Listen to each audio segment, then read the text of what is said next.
Bueno, buenas noches. Un nuevo programa 40 minutos de responsabilidad social en la información y en la comunicación. Profundizamos la mirada sobre el Objetivo de Desarrollo Sostenible, ODS 16, que habla de paz, justicia e instituciones sólidas. Y hoy tenemos un invitado de lujo realmente. Es el dirigente político y doctor en comunicación social, ex líder o líder de la organización política Quebracho. Estoy hablando de Fernando Esteche. Fernando, que a su vez es un ex preso político, hoy sobreseído por inexistencia de delito en la causa Memorándum con IDAM. Esteche, además de muchos artículos de opinión y muchas notas que leemos en distintos medios, recientemente ha sacado un libro muy interesante que se llama Manual Breve de Geopolítica, Declinaciones, Redespliegues y Multipolarismo, que sacó junto con Ana Laura Dagorret. Ya le damos la bienvenida a nuestro programa. Fernando, ¿cómo estás? ¿Qué tal, Lali? Un gusto estar acá con vos. Igualmente, con muchas ganas de hablar de tu libro, con muchas ganas de que nos cuentes este enfoque para analizar la geopolítica actual, esta mirada, si se quiere también casuística de país por país, que es muy interesante, y sobre todo esta forma de encarar el libro desde... Ustedes llaman vectores, ¿no? Financiarización, militarización, caotización y narcotización, que no viene de narco, viene de narcotizar a la gente, concretamente a la opinión pública. A mí me gustó mucho una de las reflexiones que hacen ustedes citando a Karl Marx, vinculado a las tesis sobre Feuerbach, por el planteo que hacen. Generalmente los cientistas sociales efectivamente interpretan la realidad, pero no buscan darle una mirada transformadora. Y una de las cosas que me gustó del libro es justamente que la mirada, además de muy realista, es potencialmente transformadora como planteo. En ese marco y en este contexto ustedes hablan de la crisis del capitalismo como crisis civilizatoria, y nos gustaría mucho que nos amplíes esta idea, Fer. Bueno, primero decirte que es... sumamente incómodo estar hablando de mi libro con alguien que leyó el libro. Hasta aquí venimos me lo tragué, literal, me lo tragué. Presentando el libro a quienes los convidamos a la lectura. Después, como bien decís vos, nosotros, este libro, la primera línea del libro, de la primera línea, empieza con una frase del general Perón. Es un libro que es una provocación intelectual, digamos. Sí. Como bien dice el título, Manual Breve de Geopolítica, eso no es una metáfora, se trata de un manual, es breve y es de geopolítica. Y cuando refería a la primera línea que dice del general Perón, también como para afianzarnos, porque vos nombrabas a Karl Marx, porque ese libro tiene esto, no es que sea ecléctico de manera antojadiza, sino que tiene que ver con nuestros propios recorridos y trayectorias, con tanto de Ana como el mío, y la comprensión y el intento de alimentarnos y tomar lo que nos sirve y nos aporta para tratar de construir una explicación que además nos herramiente o nos arme para la transformación. Entonces, empieza con el general Perón diciendo que esto, me tomé la licencia, la buscaba desesperadamente dónde encontrábamos esto. Le pregunté a Carlitos Caramelo, terminé en Julio de Vido, que me dice, no, esto es reactualización doctrinaria para la toma del poder, aquella entrevista que hacen Getino y Solanas, donde Perón dice, la política es lo internacional, lo demás es orden, es lo doméstico, y a partir de ahí es una adscripción a la comprensión de por qué tenemos que trabajar, por qué tenemos que saber de geopolítica y por qué tenemos que comprender, digo, además muy puntual. Si no entendemos, por ejemplo, si leemos la política como lo doméstico, creemos que Alberto Fernández le puso los puntos al G20. Si leemos la política desde la geopolítica, entendemos que el G20 es un dispositivo del globalismo financiero, y entonces ahí nadie le pone los puntos a nadie, porque eso medio que funciona por inercia, y no importa lo que se diga, son dispositivos de producción y reproducción del status quo, del globalismo financiero, además no de cualquier instancia del capitalismo. Por eso lo que se haya dicho allí, sin pretender ser insolente, no tiene la menor importancia. No trasciende para nada, ni fronteras adentro ni fronteras afuera como país. Eso es, hay inercias históricas que van por ahí. Ahora, en cuanto a lo que vos planteabas, digo, el capítulo ese es el capítulo primero del libro, que es la crisis civilizatoria. Esto nosotros lo tomamos para mí fue mi profesor, un tipo que yo laburé mucho con él, que Jorge Weinstein, ya fallecido, nos ha ido a ver mucho, tenía grandes conversaciones con libros Julio, también interesantísimos. Y tiene unos libros que son fabulosos. Pero es esta idea de, por un lado, el capitalismo, que es esto de ahora en la discusión del clima, del cambio climático, de la COP26. El capitalismo es fatalmente antagónico con la posibilidad de una producción civilizatoria voraz y depredador. Y esos dos conceptos ustedes los plantean claros también. El capitalismo en esta fase imperialista tiene una característica predatoria, que eso además ha provocado, por eso llamamos ahí tormenta perfecta, que es la crisis convergente, simultánea, distintas crisis de Estado, crisis ambiental, crisis de carencia energética, de carencia de agua potable, de agua, crisis alimentaria, crisis poblacional, hay una cantidad, y crisis financiera, que en todo caso es la que más molesta y la que aparece como dato duro de la crisis. Y eso tiene que ver con, además, un desarrollado el capitalismo, esta fase del imperialismo financiarista, desarrollado en un mundo que es finito, es decir, y por eso la característica predadora del capitalismo es para entenderla, para no hacerse ilusiones en que ninguna cumbre del clima va a resolver nada, o en todo caso que hay ahí alguna trampa, tratar de entender en este sentido. Sí, sumarlos a la realidad terrible de quienes afectan el cambio climático, ¿no? Con sus hechos humanos. Y aún peor lo que está haciendo Biden, me parece que es financiarizando. Cuando el imperialismo se extiende, por definición tiene que extenderse territorialmente. Cuando ya no hay territorio, empieza a extenderse por lo simbólico, o por los lugares donde el capitalismo no entraba. Entonces empiezan en administración de salud, administración de educación, de cárceles, y ahora financiarizan la naturaleza. O en todo caso la regulación de la naturaleza. Me parece que va por ahí la cosa. Ahora, cuando decimos crisis civilizatoria tiene que ver con no se puede producir como se viene produciendo, es decir, el capitalismo extractivista, predador, eso nos está poniendo un mundo en términos de lo que se llama la huella ecológica, que es cuánto daño, cuánta desertificación, cuánta afectación en el planeta tiene el nivel de producción. Estamos hablando que si el mundo tomara lo que proponen los norteamericanos como el estilo de vida norteamericano, hablaríamos de que estamos consumiendo el equivalente a 5 planetas Tierra. Si consumiéramos lo que consume Arabia Saudita, estamos hablando de 20 planetas. Bueno, ahí hay un cuadro que hace sobre distintos países el ejemplo de la huella ecológica, y eso tiene que ver con que no se puede seguir produciendo como se está produciendo, ni se puede seguir consumiendo como se viene consumiendo. Y ahí hay una crisis del paradigma civilizatorio, porque en esta formación económico-social capitalista imperialista, de hecho hasta los políticos argentinos lo sostienen, la condición de ciudadanización es el consumo, es que además es un consumo inducido, un consumo impuesto. Entonces, por eso decimos hay una crisis civilizatoria, porque hay una fase terminal del capitalismo, que esto es en términos históricos, puede durar más o menos años, no es términos biológicos humanos, sino en términos históricos. Es una fase terminal que puede resolverse o por la implosión de la finitud del planeta, o con un cambio de paradigma civilizatorio que además impone un cambio en las formas de producción y de consumo. Así que el primer capítulo un poco va por ahí. Tengo un paréntesis porque en el marco de lo que vos estás contándonos, claramente lo peor que puede estar haciendo un país en vías de desarrollo hoy es exportar sus recursos. No, bueno, esas son señales de coloniaje que son realmente son... Hay una subalternidad terrible a las decisiones que se toman en el capitalismo imperialista. Claramente. Algunas cosas son insultantes. Por ejemplo, yo ayer o antes de ayer escuchaba a este muchacho Culfas diciendo que el hidrógeno, el hidrógeno verde, ahora viene la bomba de hidrógeno verde. Ahora es verde el hidrógeno. La ley es la 26123, existe desde el 2006, no ha sido reglamentada y peor aún, es justamente declarar de interés para la investigación, no para la exportación como lo está planteando por eso, y Culfas plantea, el ministro Culfas. Esto es el 100% exportable. Bueno.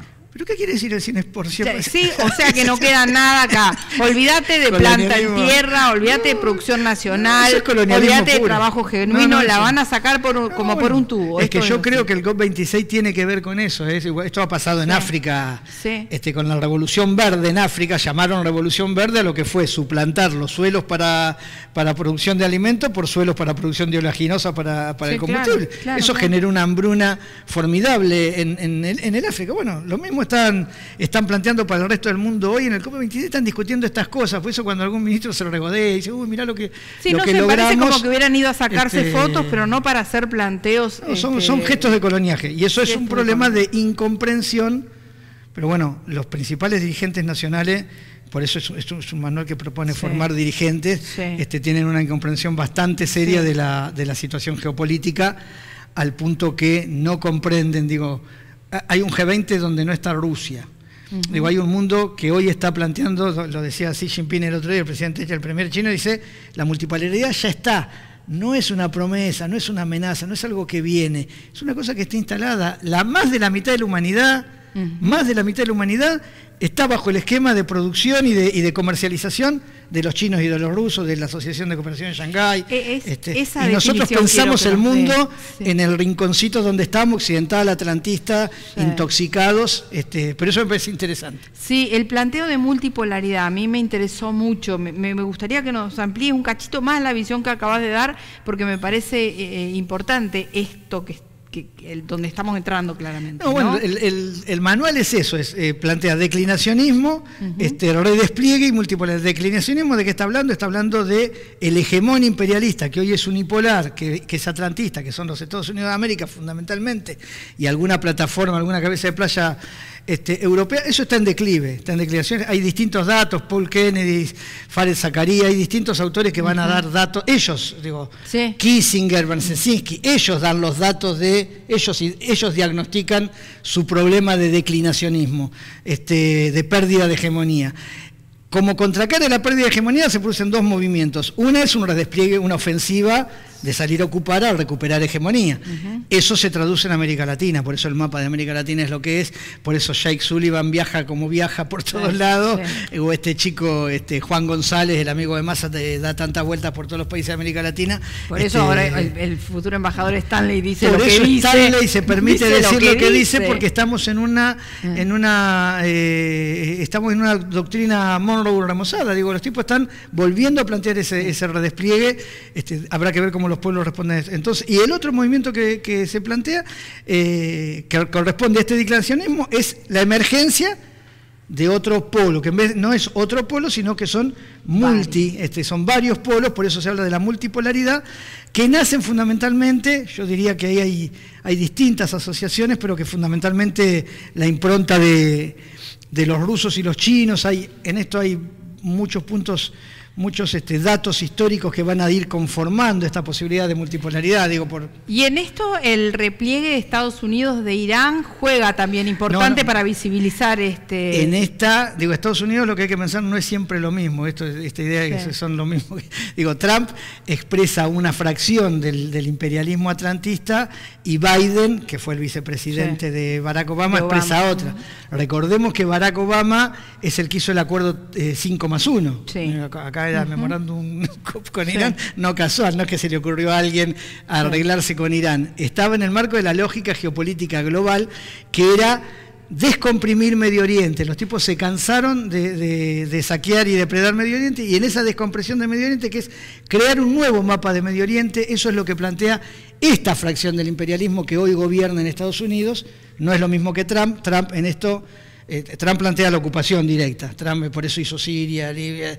Esta fracción del imperialismo plantea la descompresión de Medio Oriente, y la hipótesis de conflicto con la que trabaja es la contención de Rusia y fundamentalmente como enemigo estratégico China. Entonces están pensando en otra lógica, por eso Medio Oriente como problema caliente. Bueno, tenemos a Israel ahí permanente provocando situaciones, pero en el corto plazo tenemos que pensar otros títulos de diarios, más allá de los dolores que siempre quedan en Medio Oriente, respecto de la política imperial en el resto del mundo. ¿Y vos ves una posibilidad de cambio en las relaciones capitalistas? O sea, ¿ves una posibilidad de una reinvención del capitalismo, de otra mirada, luego de esta por ahí terrible pandemia, donde todos decían que por ahí había una forma distinta de mirar el ambiente, una nueva forma distinta de empezar a relacionarse, o una mirada más entrópica, o de golpe una nueva fortaleza de estas democracias tan debilitadas en América Latina? ¿Lo ves posible? Por eso sería interesante que los analistas que se apuraron a escribir libros apenas empezó la pandemia, lo primero que hicieron los 2 primeros meses es escribir libros. Sí, claro. Algunos distópicos, otros eutópicos, otros utópicos. Claro. Sería interesante que nos digan hoy qué piensan del G20. Digo, lo que pasó después de la pandemia es que las inercias pre-pandemia, lejos de desacelerarse, se aceleraron y se profundizaron. Sí. Por eso asistimos al G20, al COP26 y a todas estas cuestiones de dispositivos de profundización y acentuación de la financiarización, que es, como vos bien decías, es uno de los vectores fundamentales, el principal vector del desarrollo del imperialismo. Ahora, la existencia del multipolarismo lo que sí plantea son otras reglas de comercio, a nivel no del capitalismo o del imperialismo, sino a nivel de las relaciones de los países, a nivel de la relación entre los estados, los pueblos, incluso el multipolarismo, en la acepción del esquema de sino-ruso, tiene ahí una lógica del respeto que, fíjate, que ha descomprimido situaciones como las de Afganistán. Nadie entiende cómo los talibanes se pasaron de ser los predilectos de Reagan a ser asesinos fanáticos y ahora son de nuevo gente confiable en la... que puede ¿Por qué? Porque son los que contienen a Estado Islámico, por ejemplo. Pero en el marco de esa geopolítica, de lo que es la construcción de la ruta de la seda, es decir, de la importancia de que tiene Afganistán como nudo... Sí, por su ubicación geográfica. Por su ubicación, que además limita con todo, porque si ahí se te mete el Estado Islámico, se le mete después a los rusos, se le mete a los chinos, se le mete a los pakistaníes. Enseguida, entonces, los que ayer eran enemigos, hoy son amigos. Entonces, sí hay una nueva comprensión en la relación entre los pueblos y entre los estados, a partir del multipolarismo, que tiene una clave. Esto lo plantea el Papa, lo plantea el patriarca Bartolomé, lo plantea el imán Jamenei. Hay una suerte de ecumenismo humanista que propone el multipolarismo en clave humanista, en clave de un nivel de desarrollo que contemple las condiciones de producción, hablan ellos de sustentabilidad. Ahora, la maquinaria china se morfa toda la energía posible, no va a ser menos predadora la China Estados Unidos, o la Unión Europea. Entonces en eso no hay que hacerse ningún tipo de ilusiones. Sí, yo creo que hay otros términos de relación que permite otro umbral para poder construir eventualmente una fase superior, porque yo sí lo que sí creo como tesis fundamental en este libro, el capitalismo está en la fase terminal, eso necesariamente, históricamente va a ser superado. No estamos hablando de mañana ni del año que viene, pero sí creemos que el multipolarismo construye condiciones inmejorables para poder producir esa situación. Y digamos que el decline del capitalismo y el decline de Estados Unidos, digamos, sigue teniendo como manotazos de ahogado. Y entonces también en el libro de ustedes cuentan sobre el origen de la doctrina de seguridad nacional, todo lo que se fue gestando después para el armado de golpes blandos y etcétera. Me gustaría meterme en eso antes de por ahí hacer un planteo lawfare para que nos des tu mirada, eso lo hablábamos justo antes de empezar el programa, porque se trata de eso, es decir, primero la historia de los imperios, esto lo decía, siempre me pareció maravillosa la construcción que había hecho Jorge sobre esto, en la historia de los imperios en su declinación es cuando se vuelven más bestiales. Sí, claro. Es decir, cuando los imperios se muestran y se evidencian más fuertes, es cuando están más débiles. Necesitan mostrar la fuerza. Bueno, el claro ejemplo, el embajador que nos propone Estados Unidos. Lo hablábamos antes acá aparece eso, y va a aparecer eso, y encuentran nuevas formas de guerrerismo. Hay un capítulo sobre eso, hay distintos dispositivos, por eso cuando hablamos de los 4 vectores en que se produce la historia y la política, no hay que sorprenderse. Cuando hablamos de caotización, o hablamos de, México era un Estado integrado comandado por un partido-estado como el PRI, lo burdelizaron, lo gangsterizaron. México apenas asumió AMLO, lo primero que tuvo que hacer es liberar al hijo del Chapo Guzmán para evitar una guerra. Claro. Él no dijo que era preso complicado, esas cosas que dice nuestro presidente Milagro, sin comparar a Milagro con el hijo, sin comparar a Milagro con el hijo del Chapo, ¿no? Pero él no tuvo ningún problema, había que liberar un preso, lo liberó. Acá tenemos presas políticas y empiezan a hablar cualquier barbaridad. Digo, para dar un ejemplo de lo que era México. Colombia lo colonizaron el Estado a través del narco, con una insurgencia endémica, plurisecular, que está en las condiciones que está. Europa Oriental, o el Magreb, donde había países, hoy ya no hay país. Antes existía un país que era Irak. Ahora no hay más un país que se llama Irak. Está Sunistán, está el Kurdistán israelí, está el espacio Shia. Había un país que se llamaba Libia. Ahora ya no hay más un país que se llama Libia. Un país que Tripolitana, son 4 o 5 países. Quisieron hacer lo mismo en Siria, quieren hacerlo porque están desarrollando una guerra permanente, un golpe de Estado permanente en Venezuela. Ahora están atacando también a Nicaragua y a Cuba. La caotización a través de la militarización no son fantasías, digo. No son realidades tangibles, las vemos en los países. Y no son lejanas, además, las vemos en nuestra propia América. Y después tienen otros dispositivos, pueden ser los golpes, o son los golpes clásicos, como fue Bolivia, o golpes de nuevo tipo, que son esta suerte de golpes constitucionales, como han hecho en Paraguay, han hecho en Brasil, han hecho primero que nada en Honduras. Yo ahora justo vengo de un seminario en México que estuvimos con Zelaya. Tiene gran expectativa él de que Xiomara vaya a ganar las elecciones y recuperen ahí. Vamos a ver, sería a contramano de la historia de cómo viene América Latina, cómo viene planteándose. Pero bueno, bienvenido sea. Han hecho golpes de nuevo tipo, han constituido nuevas derechas, que son estas cosas que ahora tienen repertorios políticos similares a lo que ellos llamaban los populismos o los movimientos nacionales. Y esto es guerra de baja intensidad. Esto es tomar las banderas de los movimientos populares, tomar los repertorios de los movimientos populares y sobredeterminar las políticas. Y en esto también, para mí un modelo fundamental, que es el que permitió y posibilitó mucho de estos, es el lawfare. De eso podemos hablar ahora, porque de eso somos víctimas. Y es, en todo caso, para América Latina, el elemento fundamental, el dispositivo fundamental con el que construyeron la deslegitimación, primero la deslegitimación política, para después avanzar no tanto en la persecución de los enemigos políticos, que eso también redunda en persecución, sino fundamentalmente neutralizar la potencialidad política de los pueblos, a través del miedo, de la amenaza permanente. Sí, digamos, la fase narcotización. Claro, eso es lo del vector de la narcotización. Cooptar a la opinión pública, manejarla, manipularla, noticias falsas, todo el combo completo de lawfare. ¿Qué digo esto? Que es de baja intensidad clásica. Claro. Fernando, te hago otra pregunta. En el marco del esquema de financiarización y etcétera, ¿vos ves que hay una posible crisis en la seguridad de los mercados financieros hoy con estos instrumentos de criptomoneda? Porque me da la sensación que también es una forma de coloniaje. Sí, ahí hay 2 o 3 dimensiones distintas.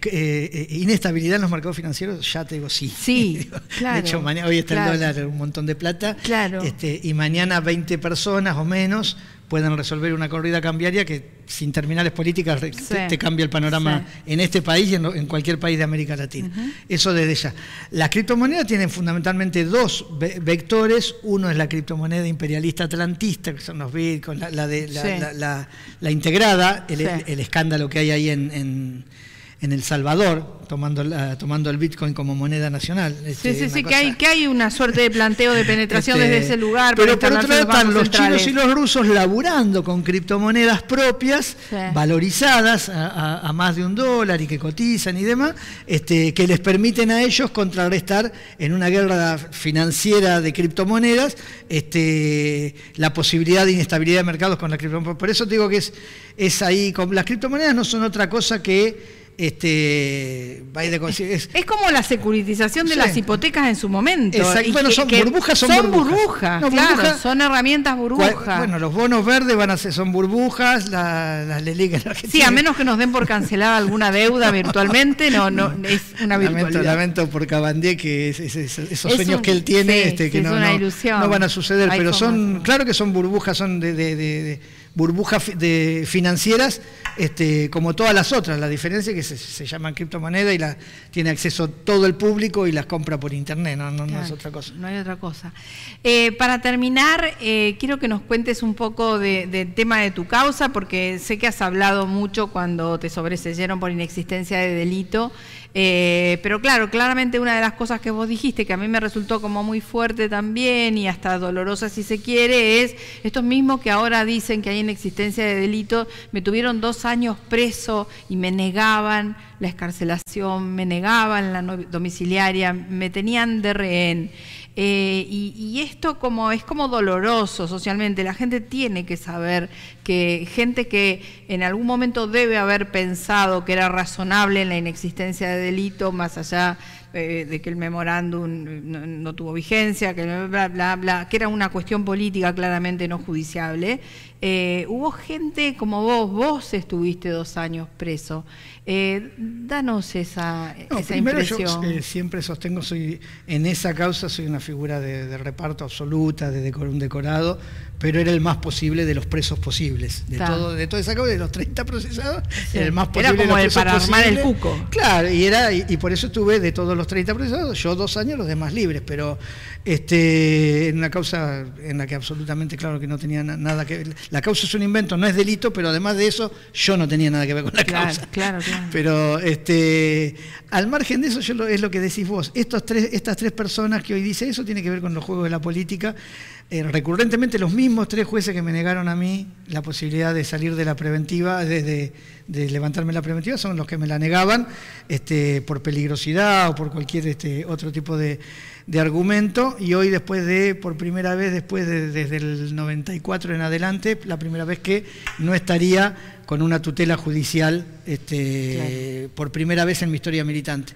Así que yo de eso puedo decir que como soy un estudioso, un analista, sé de qué se trata el lawfare, todo lo que al lector lego le puede resultar espantoso, qué sé yo, sé de qué se trata, me tocó a mí como le puede tocar a cualquiera, y le puede tocar a cualquiera, no crean que no.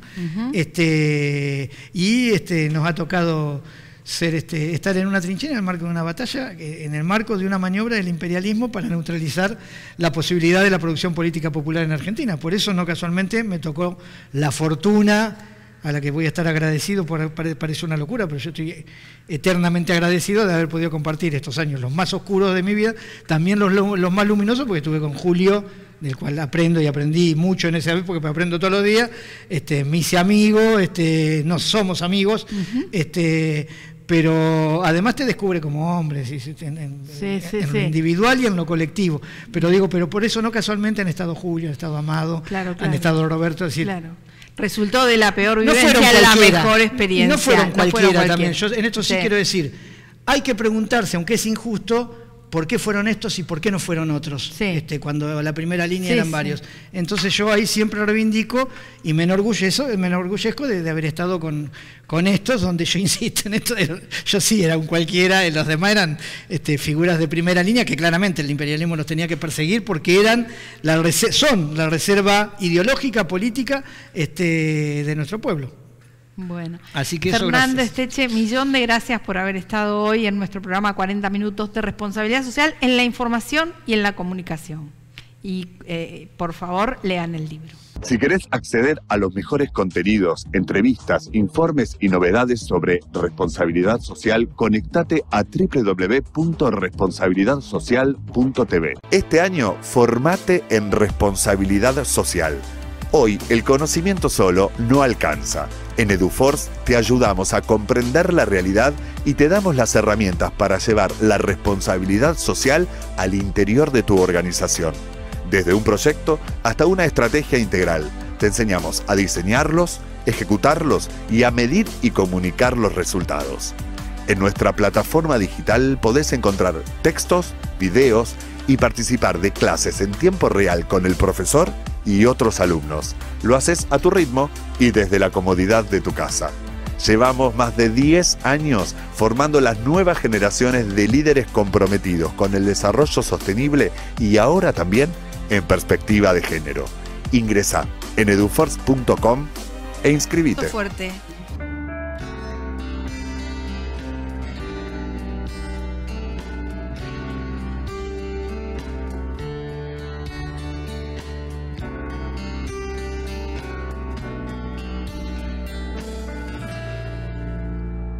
El tiempo fue pasando y nos fuimos conociendo. Amabas y sufrías.